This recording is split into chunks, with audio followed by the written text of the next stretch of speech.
Hi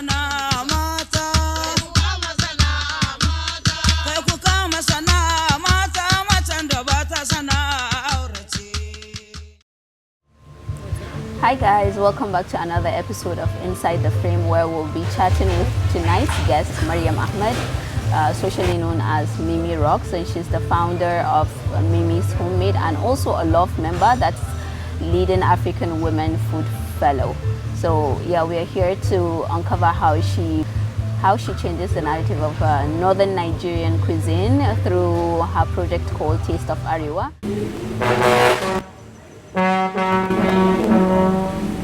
Yeah, we are very much excited to see what she has to say and hopefully show us, because she has an event today too. So hopefully we get to see behind the scenes of how she comes up with her art. What inspired all of this? My dad has always been someone who was very hands-on in the kitchen. And for us, it was family time. Cooking was like, our way of bonding in the house. So it was always an opportunity to bond with him. And so, yeah, he's cooking during the weekends and everybody's chatting and, being happy and merry. And yeah, that sparked my interest for cooking. And how about your journey with Mimi's Homemade? Okay, so Mimi's Homemade came out of me saying there's too much processed things and I want to make my own. So I started making my own condiments, my own ketchup, my own pasta sauce. So when I have I always love to host. So when I have those small barbecues, I'll say, this is my own homemade barbecue sauce, homemade this. And then I found out people were saying, we love it, can I have one, So I was gifting them. And then I was like, okay, this can actually be a business. I started, it was during my maternity leave, I was like, there's nothing much to do. Let me just, start and see how this goes, pushing it out.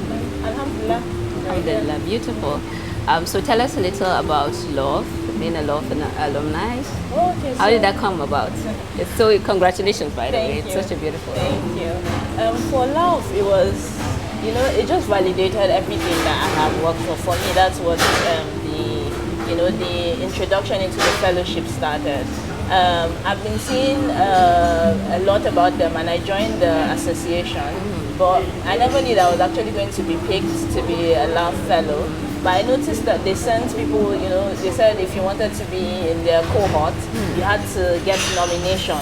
So I spoke to a few of my friends, I said, see the link, nominate me. Jokingly, I'm like, just nominate me and let's see how it goes. Then I just got a mail, hi, you've been nominated, and out of like 600 people, 30 people were chosen, and I was like, are you serious? Like, it wasn't something, I just said, let me just give it a try. And then, yeah, alhamdulillah, we're where we are. Yeah, and right now I'm the director advocacy for LAWFF. Director advocacy for congratulations. LAWFF. Thank you so much. Beautiful things are happening. Yeah, beautiful things are happening. Mashallah. Yeah. I'm so happy for you. Thank you. So Taste of Arewa is such a unique concept. Can you tell me a little bit about what inspired this and how this came about as well? Okay, so Taste of Arewa. Okay, I grew up in Lagos, yeah? Okay. So why Taste of Arewa? But my parents always had this, you have to go back home when it comes to uni. So I schooled in Ahmadu Bello University area. And then it was my love for this part of the region is so rich. Like I remember going to school in Zaria and seeing how much land there was in Zaria. Like it's so vast. And then the culture and everything, I just felt it needed to be celebrated. Like beyond what we usually do. Like I felt the deep culture, the resilience of the people. They're just a unique set of people that I felt, it needed to be celebrated and, tell everybody about it. Yeah, it's true. And how do you balance preserving the authenticity of northern Nigerian food with fine dining? Fine dining. That's another one that's very tricky, to be honest. A lot of our food, you plate it, then you just see manja just doing his thing. But how do I hide this? How does manja become posh? Do you understand what I'm saying? How does the dawa become posh? Yes, how does the dawa become posh? And then for me, it's all about perspective, because as much as we want it to look beautiful, we want to preserve the taste. Yeah. So I always struggle. I won't lie. A lot of times I'm struggling between, should it be, yeah, it will be more beautiful with this, but is it an Arewa food? Yeah. You know, is it like the other time we're even arguing like, okay, we use parsley a lot, you know, in the in the kitchen, but I can't use parsley to garnish anything Arewa, because Arewa is not parsley. No, you know? it is not. So I was like, let's look for something that is Arewa, and then More we found relatable. lamsir. Yeah. But yeah. lamsir is not sold everywhere. It's forage most of the time. So if you even have to request for lamsir, it has to be during its own season. It's not like parsley that grows every time of the year. Yeah. So it's a lot of, you know, let's try this. Okay, Mo, let's try that. I found out, okay, I can use fried moringa and it's crispy. It tastes like popcorn. Looks beautiful when you use it to garnish. Yeah. So I was like, okay, so Fried moringa. Yeah, That's interesting. Moringa. Just fry it, and then it just tastes like popcorn when you eat it. And then it looks beautiful when you put it on the plate. I was like, okay. So even like yakua, let's fry it. Let's, you know, sometimes you just play with these things and say, let me see how it will look. Someone was telling me like using hibiscus leaves as in a salad, like just eating it, The leaf. eating a vinaigrette. Yesterday, one of my chef friends, I was like, interesting. You know, so sometimes it's all about, and then coming to terms with knowing about this thing. Yeah. So Wow. it's a lot of struggle to balance, but we're getting there, alhamdulillah. Yeah. So you mentioned in one of your videos, I think I was watching, and you said every food tells a story. And I would like for you to give us a story of one food that stood out for you. Wow. Okay. One food that stood out, one difficult food, question, yeah. because there are lots of stories. But for me, one thing that stood out so far in our journey is bado. So you see, bado is water lily seed, yeah? Okay. I remember one of our, let me call her co-founder, Amina, because we started Taste of Arewa together, you know. And I say, she just spoke to me. I was like, one of her aunties, on our trip to Kano, she was like, one of her aunties told her about one thing called bado.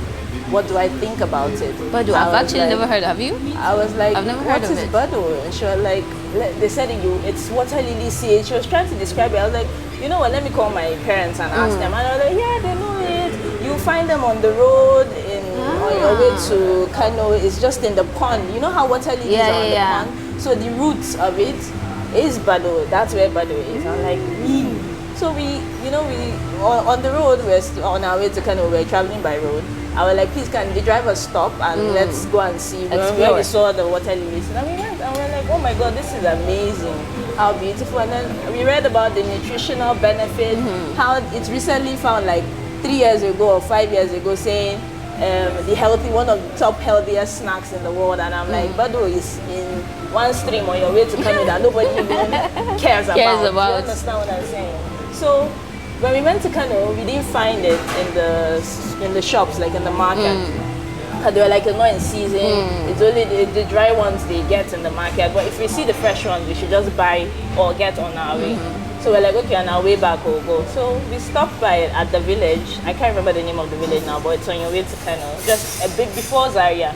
And then we got this bike guys. They were just like, you know, this bike park. Yeah. I was like, please, we want to get this bado, but none of us can swim inside this water. Please, can you help us? Very nice guys. The guys got ready willingly and harvested a few for us. They're like, yeah, they use it. He was telling us the importance, the flowers, they're good too, they're medicinal, and all of that. And we brought it to a kitchen, and yeah, that's how we made one of our salads. We steamed it with fonio, that's acha, and we did a salad with roasted vegetables and courgettes, and then we wrapped it with young cabbage leaves, and finished it with the yaji emulsion. It was amazing. I mean, you know, this is nutrient dense, and look at the health benefits, but a lot of people do not know about it, or it's sort of forgotten. Like, it's only in the villages, because when somebody bought it for me, I bought for 5,000 naira. It was like lots, a lot of like it. a lot. Because not everyone knows the value of it or the benefits. Yeah, so those are the kind of stories. Like, it just sometimes it's like a bit of nostalgia mixed with a bit of the culture and identity of people. So it's a very interesting journey. MashaAllah. It's wonderful. So food is often intertwined with culture and identity. How do you see the northern Nigerian food as a reflection of its people and the resilience? The resilience of northern Nigerian people. Honestly, we are people that are very, in general, Nigerians are very resilient. Resilient, true. But then in northern Nigeria, like I see a lot of challenges. Like even the fact that we're, a part of the north is in the Sahara, so a lot of things don't grow as they should. I mean, we're limited to millets, groundnuts, sorghum, all of those grains. But the fact that we have made meals out of it to nourish us. Like look at the baobab. If you look at a baobab tree, sometimes they stay like thousands of years. Ages. I don't think new baobab trees are coming on. The ones that are around are the ones that our great grandparents built. True. So then you now find out that you can make sweets out of baobab. Then you can make juice out of baobab. The vitamin C content, the medicinal content, the baobab hookah, the leaves. You make soup out of it. So like they're not keeping like they're not allowing anything to restrict them. We're going like let's keep going, let's keep at it. So that's the resilience that I always want to celebrate in northern Nigerian food. Even the process of preserving food. I know we have a few fishing villages in northern Nigeria. We have Baro, we have Bama, we have Argungu. All found techniques and ways to preserve their fishes, where we see different acts of smoking fish, and you see that the one in Maiduguri tastes different from the one you get in Niger, and the one you get in Niger from the river now tastes different from the one you get in other locations. So everyone has perfected, this fish, it must not spoil, we have to preserve it. How do we preserve it? They put their own culture into it.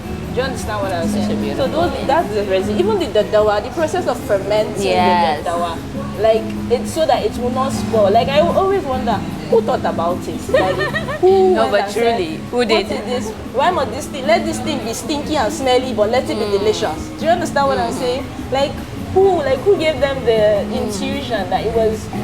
I don't know, but it's just amazing. It is. It's just amazing. The whole thing is amazing. So when translating the northern Nigerian dishes, what are the key elements do you focus on? From taste to presentation, what are the elements? The storytelling. And for me, the taste is the most important for me. I like to keep it as authentic as possible.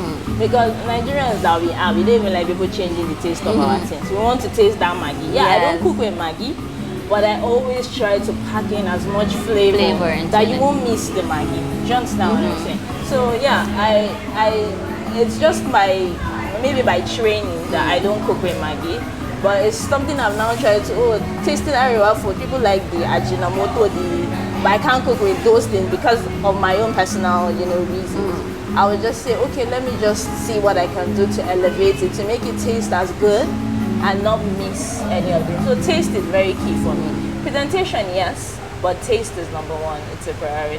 Beautiful. How do you see the perception of the northern cuisine changing both locally and internationally?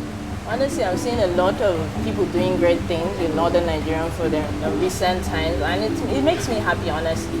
Like, I don't think we have any limitations.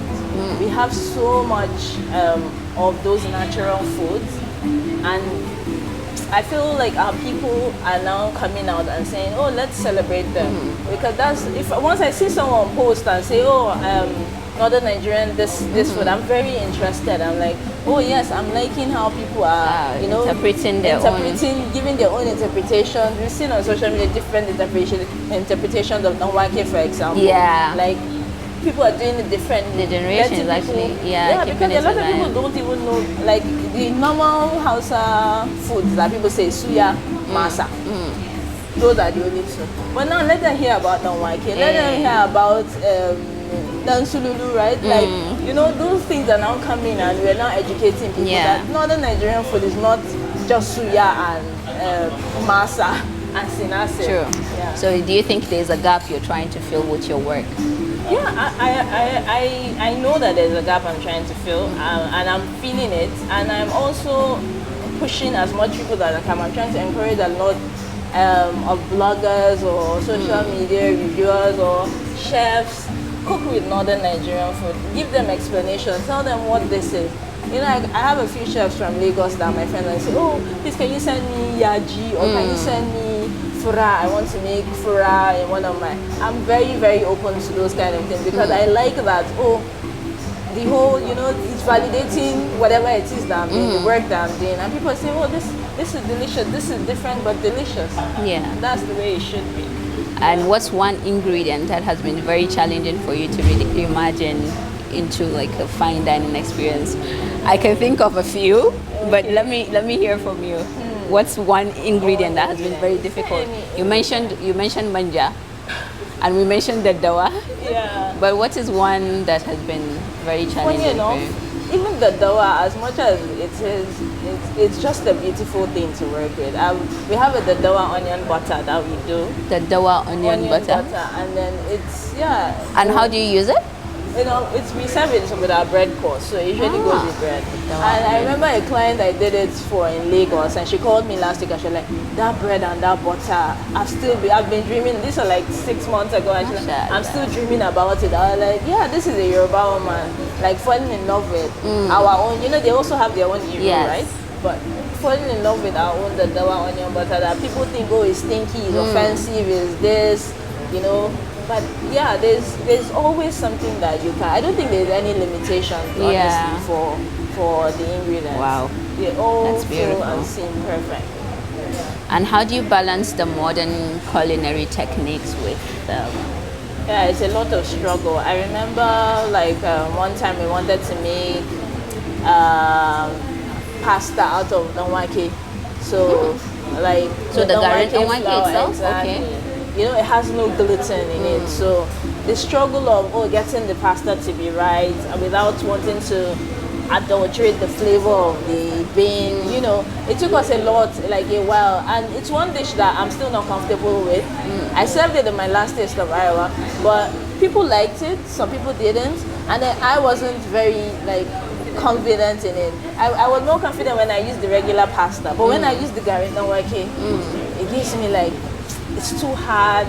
We cooked it for hours. It wasn't still giving that, you know what I'm saying? So yeah, those are the challenges that we face. But I keep trying again, and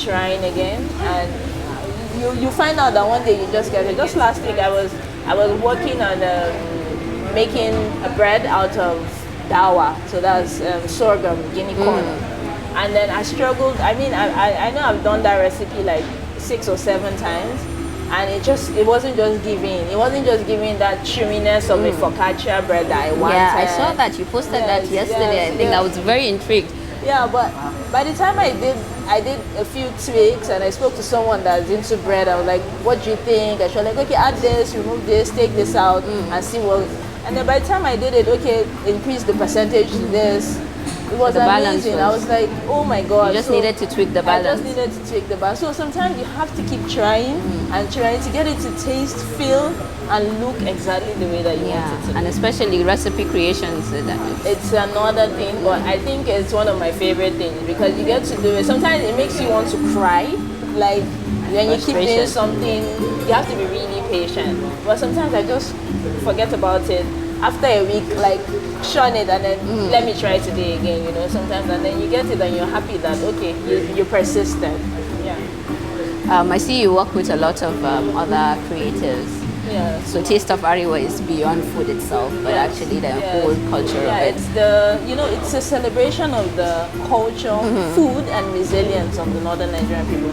So we always try to celebrate all creatives, especially in Northern Nigeria, because we are very handy people. Yeah. I know people that they do those crafts, the calabash, the scoring of the calabash, those sculptures, those artwork, even the people that do the dyes in the Kano dye pits. Yeah, we also try to celebrate every one of them because they are our identity. True. And as far as we continue to embrace them as part of who we are, it continues to reflect, you know, it gives people a deep perception, a powerful perception of the Northern Nigerian person. It's beautiful how you use the platform to highlight those. So you work closely with local farmers as well, Yes, and we the do. community. Yes, we So can you tell us how that relationship enhances the authenticity of the food? The struggle. Yeah. Also sustainability also plays a huge role. So how do you Yes. incorporate this? Okay, so for local farmers, um, it's a lot of work sometimes telling them what it is you want, how you want it, the way you want it. Meet with you at certain point. Oh, I want my vegetables like this. I want my, like I remember when I was looking for Dorua and then it's not in season, but I need it for a pop-up and I know it's not in season, but you need to get me Dorua because I'm going to use it. For a recipe. You understand, for a recipe. And then the guy is like, Haja Babu, I have to go to Chunk. Oh yeah, I'm like, no, yeah, fine, go. No problem. Like, tell me the cost. I know it's expensive. Get it for me. I just need Urua. He called me from the village 2 days later. Oh, I don't have it fresh. I can only give you dried. Okay. I can manage. Do you understand what I'm saying? So yeah, sometimes they look at me when I ask for this thing, like, why are you asking for this thing, in fact? But yeah, they gradually, you know, become patient with me and know that, okay, this is what she's on to and all of that. So yeah, we work with a lot of local farmers. We work with a few women farmers, which we feel that they are doing a lot of what it is that we like. And because I also like to promote women in agriculture, it's not easy, but I also feel that northern Nigerian women too need to put more, you know, emphasis in agriculture as well. Yeah, because it's actually the sustenance and it's where the whole world is going to. Yeah, it's important. Food security is number one. Number one important. It's a priority. SDG goal. Yeah, it's a priority. So to rephrase my question earlier, what role sustainability plays in your culinary philosophy? Yeah, so for us, sustainability is even in the plates that we use. Like we serve in our own homemade buari, like not homemade ourselves. I mean, whole Nigerian made buari pottery plates. So they get the clay here. They use, so it's sustainable from even the plates, from even the napkins that we use. We try to know, oh, this is Fontua cotton napkins that our guests are using. So Funtua cotton. Sorry to cut you off. Funtua cotton. Can you tell us a bit about that? Oh, okay. Is it like a special type of? Yeah, it's cotton that's gotten from Fontua and then, you know, weaved in Fontua. Yeah. Mashallah. So it's a different. It's a different kind the quality of is cotton. different. The quality is completely different. Interesting. So we get those cotton, we use them for all that. Even our aprons, for example, my scarf I'm wearing is Fontua cotton. Okay. This is Fontua cotton. So we try to carry a bit of our heritage into whatever it is that we're doing. And then we also make sure the sustainability is even in our plate. So even like sometimes we use calabashes to present our food.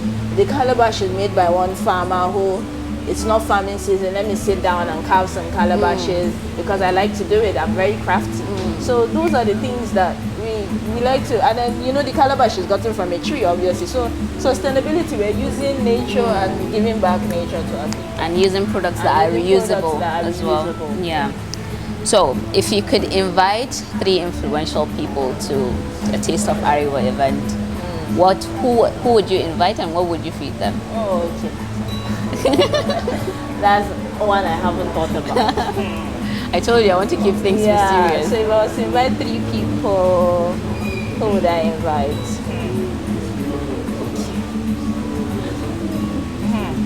Feel free, think. We have all the time. Okay, so one person I would invite, I think I would do Oprah Winfrey. Okay. Yeah. I also, just because she's a woman that I love and I feel that her, you know, her feedback or her impression about northern Nigerian food will make sense. I also think that I'll invite, I don't want to say it, but it's funny, my boss. Your boss? So where I used to work in the bank, I resigned and joined this. I started my business full time. So it's someone that I would like him to sit at my table and just see what, you know, his girl is doing, you know, why she left the job and all of that. Third person I would also... Is there a narrative you would like to change with him? Not to change any narrative. I just want him to just experience it. Okay. Yeah, he has reached out a couple of times though to like be at one of the events, but he's always busy. I just want him to experience how it is and all of that. Then also third person. But let me think of a chef that I really look up to, and maybe I would say Jamie Oliver. Yeah, I like him. I like him a lot. He's a very homey person. Like he gives me family vibe, which I'm all for. So yeah, it would be nice to also have him. And what would you serve? Oh, I would serve him fura, the ice cream. Yes. The ice cream? Yes. Interesting. Yeah, we have a fura ice cream which we make. Yeah, how is that? Do you combine both the fura and the milk together? Yeah, together. Interesting. We make an ice cream out of it. It's one of our best sellers on our menu. It comes with a Dublin cone. So we use Dublin and we use it as a cone for the ice cream with the fura. Very interesting. So many things. Like if you go follow her page, it's so interesting. Arewa has so many sweets, and I think it's a lot. It's the only Nigerian culture that we have so many sweets, so many variations. Some the same ingredients, but different variations of it. Yeah. So we have so many sweets, and then the dairy thing too. You know, we're nomadic people, so that. And we've also learned to preserve from the fresh milk to the lolo, to the yogurt. So all those steps add flavor and quality to the cheese. To the cheese, So it's amazing. Mashallah. So, what do you hope people discover about Northern Nigerian cuisine or dishes through your work and your story as well, and in a more refined setting? What do you think? That our food is not just food; it nourishes. It's nourishment for your soul and for your body. Like I also think that people should. I feel like our food is kind of stereotyped and like how but I just want a different perspective. Like it can be clean and it can be done in a clean way, and healthy way. And can be in a presentable way as well. Yes, in a presentable way. And then most of all, that it's delicious. Like it's food we all grew up eating. It's food we grew up with. So yeah, it's delicious. So people should know that as well. So as a leading woman in the food industry, what advice would you give younger women coming into the industry and the culinary world, and how to preserve culture basically through their work? I always say for culture you have to go back to the roots. To preserve it, we need to do a lot of more for us. We need to do a lot more documentation. One thing I've noticed is we have our old parents or grandparents that have been doing these things for generations, and then nobody has documented, written down these recipes, taking them down, like put them somewhere that our own kids can come and find them and read them and say, oh, this is what this is used for and this is what this is used for. So we need to document, change the narrative and preserve our culture, because culture is who we are. It's who we are. It is who we are. Has there been a pivotal moment for you where you felt like you truly impacted the narrative? Yeah, it was when I was at Rwanda. We went for the Leading African Women Food Fellowship. We went for an agri-food system, and then agri-food system. So it's world in Africa. So all the agricultural food system. And being a chef, another thing the Leading African Women did for me was making me realize that you have a role to play in the world agri-food system, because it's not just about the farmer now farming it. You need chefs to cook it, to educate people about it, to serve it in restaurants, to put it on a plate, to do it, to taste, to accommodate everyone. You need it to accommodate vegetarians, you need it to accommodate vegans, So it's not just, let's put the food on a plate, is how we chefs are going to educate people about it. And now we're looking at, eradicating hunger in 2030, sustainable development goals. We as chefs, we have a role to play. We have to educate people that forget rice. look at millets. Do you understand what I'm saying? Look at it. It does better. It nourishes better than rice. Like, we're so focused on this rice thing in Nigeria, and a lot of times I get tired. Like, why do we always? Why do you think that rice? is? Why do you think that is? I don't know. Maybe because it's easy. Yeah. Is it easier to cultivate that than the millet? Yeah, maybe because everybody's doing it. It's more expensive. It brings in more cash. Okay. But we're not looking at millet too is twice as as nutritious, and it can also do a lot of things as well. So we as chefs, we have a role to play in educating how everything is. I remember when they found quinoa. Quinoa is one of the most expensive grains now. Like, you buy a kilo for almost $100 or $50, yeah? And then acha is almost as nutritious as quinoa. So, because the whole world doesn't know about it, because it doesn't sound sophisticated, or I don't know what it is with us, but we need to change the narrative. We need to push our own people. We need to push our culture. We need to push researchers towards our own ingredients, telling them, let's research, show people that this is more nutritious, and people would like it. When we chefs put it in our restaurants or we advertise it for restaurants to have, people would actually appreciate the work that we do. And if the researchers are to come, it's good for the economy as well. Exactly, it's good for the economy as well. True. So when we think the word fine dining, we think luxury. How do you maintain a balance between elegance and authentic soul food?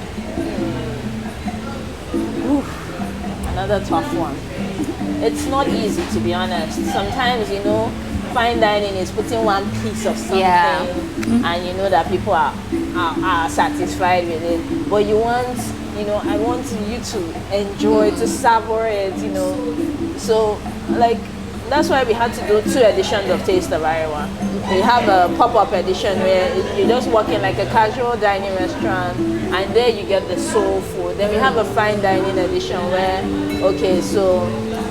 you can eat two pieces of this. This is like a tasting menu, right? So because I found out that you cannot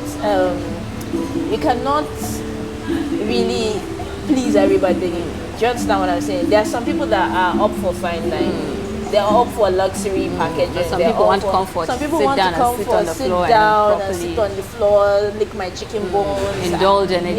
Indulge in it. And that fine dining, that won't give them that opportunity. So we had to, put 2 events every year. So we have the pop-up one, and then we have the fine dining one.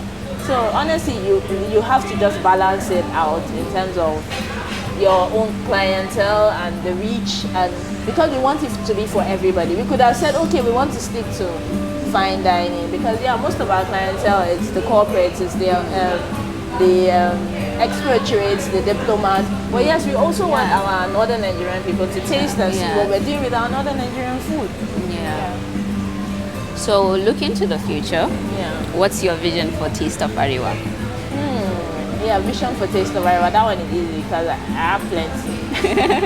But I want it to be Taste of Arewa. I want it to be like one of the, how you have those magazines you sit down in a plane, when you're in a plane and they say, if you're going to this country or you're going to Africa, make sure you try this. Yes. So I want it to be a destination, like a tourism thing. So because there's food tourism, and we want Taste of Arewa to sit pretty as one of the places that you should visit, or you should be at, or you should engage yourself in and have the experience. Any other thing? No, that's for now. For now. Wonderful. Well, it's been lovely speaking with you. Thank you for being on our little channel, and we can't wait to see what you have what you have cooking in the kitchen. Okay, so I'll take you and show you. When does the guest arrive? They by 8 or 7:38. Oh, okay. I don't know. So we can go in the so far as we can go in the kitchen. That's fine by us. All right, thank you. You can see what they're doing back end. We're just prepping for an event. All right. Just not to get in your way. Yeah, no problem. Hello, ladies. Hi, everyone. Good evening. Good evening. Hello, people. Can we come in? Yeah, you can come in. So, this is one of the way we're preserving some of our things. Like, these are beans. So we're going to use them as plating. So they're not just as even you telling, recooking it. But we are saying our story through the grains that we're using. You know, this is where the storytelling comes in. Exactly, that's where the storytelling comes in. Beautiful. So, we'll do this. We're going to plate sinasir on this. It's an open-faced taco. Okay. That we make with Okay. sinasir. I think I saw something. Yeah, Okay. so we're serving that. So we just put the paper. So we have this Arewa time. It's just us being naughty. Just saying how we hope that Arewa will feature in a Michelin star restaurant in Japan in 2030. Can you see? Mashallah. So yeah, I love to see this. So it's a bit like, you know, calling the universe in your favor, right? So he's doing some gashi. Hausa, northern Nigeria, we love meat. We do. We love our meat. So for this menu, because the meat is very heavy in the menu, I decided to pair the mains with fish. So this is our own local giwanruwa. Amazing Fish. So we're using it in dambu that we're cooking for them as the main. So yeah, so prep dambu for the main with this. We prepped our bread. So we're waiting. It goes with the dawa onion butter I told you about. Let me ask Amina if she can bring some of the butter so we can try. Beautiful. The containers are lovely as well. Yeah, thank you. We just tried to keep like those are our bronze what do they call them? It's the Hausa name for them. Sune kumbo. Kumbo, yeah, true. Yeah. Thank you. In the oven. So this is also our vessel. It's also Bwari. Oh, yeah. Did you design this? Yes, we did. Mashallah. Beautiful.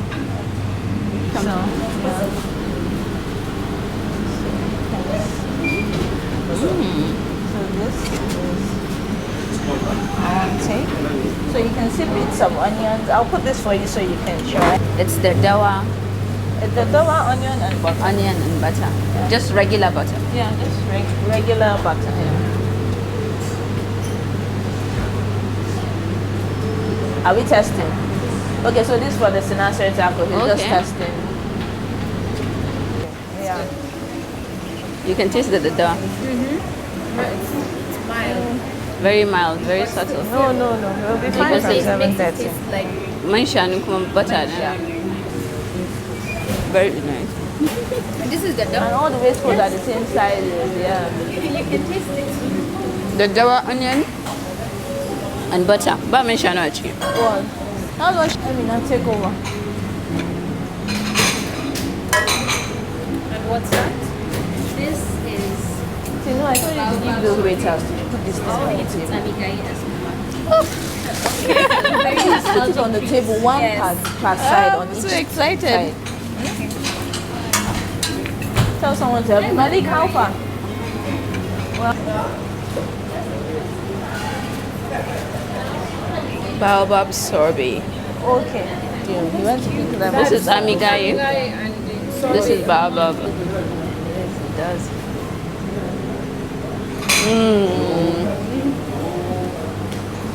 So if you do like slices like this, so one slice is just what I'll pick up. This is so interesting.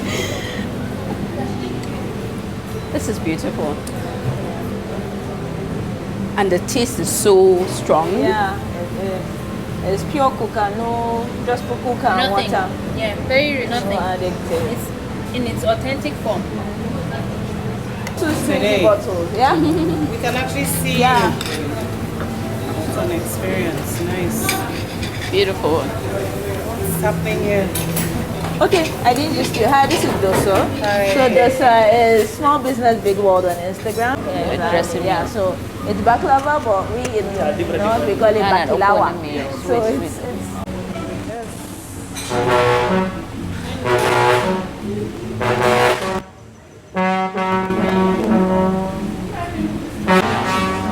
How far do you want to say it now? Blessing. Yeah? Okay. Hi. So I wanted you to tell us a little bit about this. Oh, this our welcome, should I say our mascot. But we've been they've been a nice touch to our events. Very vibrant too. Very vibrant. People like them, everybody likes them. So yeah, this particular group of people insisted that they want them. So I'm like, okay, fine. They come with the entire package and they remind everybody about the culture. Everybody's captivated by them. The kakaki that he's doing, because we actually bring him from Padang, you know, Sariki, Gariki. Okay. So yeah, there's a Pada there and we get him Interesting. from there. So Hi, he's always Assalamu happy to do alaikum. it for How us. are you? And that's Rayham, and she was our queen storyteller for all of the dishes. Wow, just to keep the guests entertained. Entertained. To the welcoming, and then they'll actually go back to serving to you and the welcome guests. Okay, do come they to- take off any of the No, they're not attire? taking off. Okay, it's all part of the All part of the presentation. experience. Okay, It I hope was you so enjoyed it. lovely. We really Yeah. did. Very informative, very beautiful. We got to taste so many different things. Yeah. So many new things for you. Go, buddy. So many things you many mentioned new I have to go back to. Yeah, yeah. Okay. I learned a few. Oh, nice. Yeah, a few new That's names. good. Yeah. Oh, okay, that's I'll go back and research more. Yeah. And the butter, Yeah. I'll definitely reach out and the send sorbet you as some. well, Yeah. 10 over 10. Oh, great. Congratulations. Thank I hope you to so see you in much. November, right? Yes, inshallah. We're Inshallah. having the events on November 9th and 10th at Meetak Hotel. It'll be a different setting, but it's all the same. There we're promoting fashion. Okay, through okay. That's where the whole art and fashion. Gideonrini dye pit. So we're having some designers come up with pieces made with fabric from Gideonrini. A tie-dye. So I'm sticking to blue. So Oh, we're okay, only blue. sticking to the indigo dye because that's That's the- sustainable yeah, as yeah. well. So it goes with our theme and goes with the whole concept of it. Beautiful. Yeah. I very much look forward to it. We're very excited. I can't wait to edit this video because it's been really fun filming this whole thing. Enjoy the rest of your evening. We were going to be here working. Our own evening just started. Just started. Yeah. But a beautiful one. Yeah.